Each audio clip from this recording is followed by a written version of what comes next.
जी हाँ, स्वागत है आप सभी लोगों का आपकी इस चैनल जेईई एग्ज़ाम्स में। आज जो हम पढ़ने जा रहे हैं, देखो सबसे पहले मैं आपको एक रेफरेंस दे के चलता हूँ कि हमने क्या पढ़ा। हम पढ़ रहे हैं कि यूरोपियंस इंडिया में कैसे आए, यूरोपियंस इंडिया में किस तरीके से आए। तो उसमें हमने सबसे पहले देखा कि यहाँ पर पुर्तगाल्स आए। पुर्तगाल्स के बारे में किस तरीके से आए कि यहाँ पर सबसे पहले जो वास्को डी गामा था, उन्होंने sea route to India discover किया था via Cape of Good Hope. और उसके बाद यहाँ पर पुर्तगाल्स आए स्पाइस ट्रेड करने के लिए। पुर्तगाल्स के बाद यहाँ पर कौन से लोग आए थे? डच लोग उसके बारे में भी हमने पढ़ा, पुर्तगाल्स के बारे में भी हमने पढ़ा। फिर यहाँ पर हमने पढ़ा कि ब्रिटिशर्स इंडिया में कैसे आए, वो भी हमने कल के वीडियो में डिस्कस कर दिया। ब्रिटिशर्स के बाद जो हमें पढ़ना है आज के वीडियो में, वो पढ़ना है हमें फ्रेंच लोग यहाँ पर कैसे आए।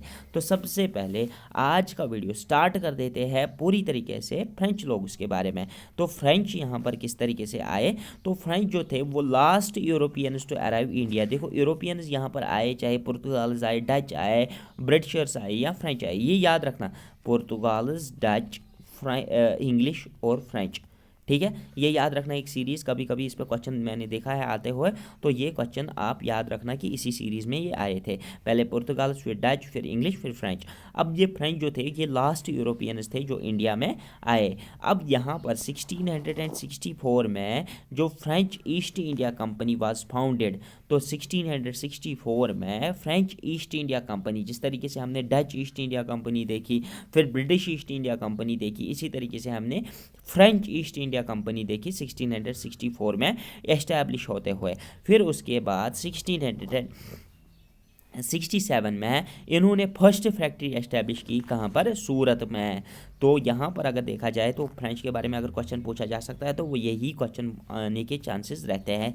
यहाँ पर नाउ अगर बात करेंगे 1669 में क्या होता है, established their factory at Masulipatnam, यानी कि मछलीपट्टनम में इन्होंने अपनी फैक्ट्री एस्टैब्लिश की। उसके बाद 1674 में Pondicherry was founded by Francisco Martin. Francisco Martin ने पौंडीचेरी को फाउंड किया, पौंडीचेरी को डिस्कवर किया। यहाँ पर अगर बात करेंगे कि वो पांडिचेरी को इन्होंने सेंटर ऑफ पावर भी बना के रखा था, लेकिन 1693 में जो डच पीपल थे उन्होंने कैप्चर किया पौंडीचेरी के ऊपर, और यहाँ पर उन्होंने ट्रीटी ऑफ रिक्सविक साइन करवाई की। तो ट्रीटी ऑफ रिक्सविक जो थी उसके अंडर पौंडीचेरी जो थी वो किसके कंट्रोल में चली गई? डच पीपल के कंट्रोल में चली गई। कब चली गई? 1693 में। उसके बाद 1697 में जो ट्रीटी ऑफ रिक्सविक थी उसके वो ख़त्म हो गई, वो कंक्लूड की गई, और French restored their power at Pondicherry. यानी कि 1693 में डच लोगों ने पौंडीचेरी पे कंट्रोल किया था, किस ट्रीटी ऑफ रिक्सविक से।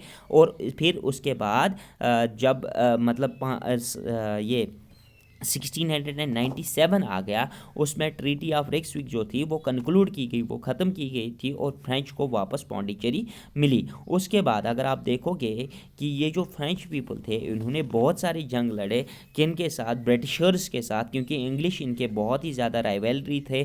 तो यहाँ पर अगर पूरी तरीके से इनके बारे में पढ़ना है तो हमें फर्स्ट कार्नेटिक वार, सेकेंड कार्नेटिक वार और थर्ड कार्नेटिक वार के बारे में पढ़ना है कि इन्होंने कौन कौन सी जंग आपस में लड़े, किस तरीके से लड़े। और नेक्स्ट वीडियो में हम जो डिस्कस करने जा रहे हैं, हम लेटर मोगल्स से डिस्कस करेंगे। मैं आपको पूरी तरीके से लेटर मोगल्स, औरंगजेब के बाद कौन कौन से राजा आ गए और ब्रिटिशर्स कौन कौन सा एरिया अपने कंट्रोल में करते गए। तो पहले फेज़ में अब हमारा ये रहेगा कि हम 1857 तक कंट्रोल, 1857 में किस तरीके से अंग्रेज़ों की राजनीति रही और उन्होंने किस तरीके से यहाँ पर कंट्रोल किया। और 1857 से के बाद तो यहाँ पर 1935 तक हमारा दूसरा पीरियड रहता है, जिसमें गवर्नमेंट ऑफ इंडिया एक्ट 1935 आता है। तो वहाँ पर पूरी तरीके से वहाँ तक हुकूमत किसी और तरीके से चलती है। उसके बाद 1947 तक जो इंडियन इंडिपेंडेंस मूवमेंट्स आते हैं वो पूरी तरीके से हम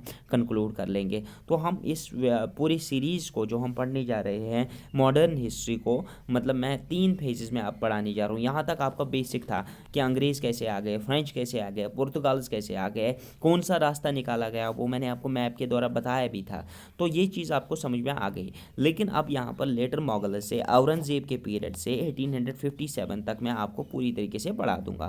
फिर 1857 से हम 1935 के पीरियड में दूसरा फेज़ पढ़ाएंगे। 1935 के पीरियड से 1947 के पीरियड तक हम तीसरा फेज़ पढ़ाएंगे। Thank you for watching this video, see you in the next video. तब तक के लिए चैनल को सब्सक्राइब करने के रखना और घंटी का आइकन ज़रूर दबाना ताकि आपको लेटेस्ट वीडियोज़ के अपडेट्स मिलते रहिए। Thank you, good bye.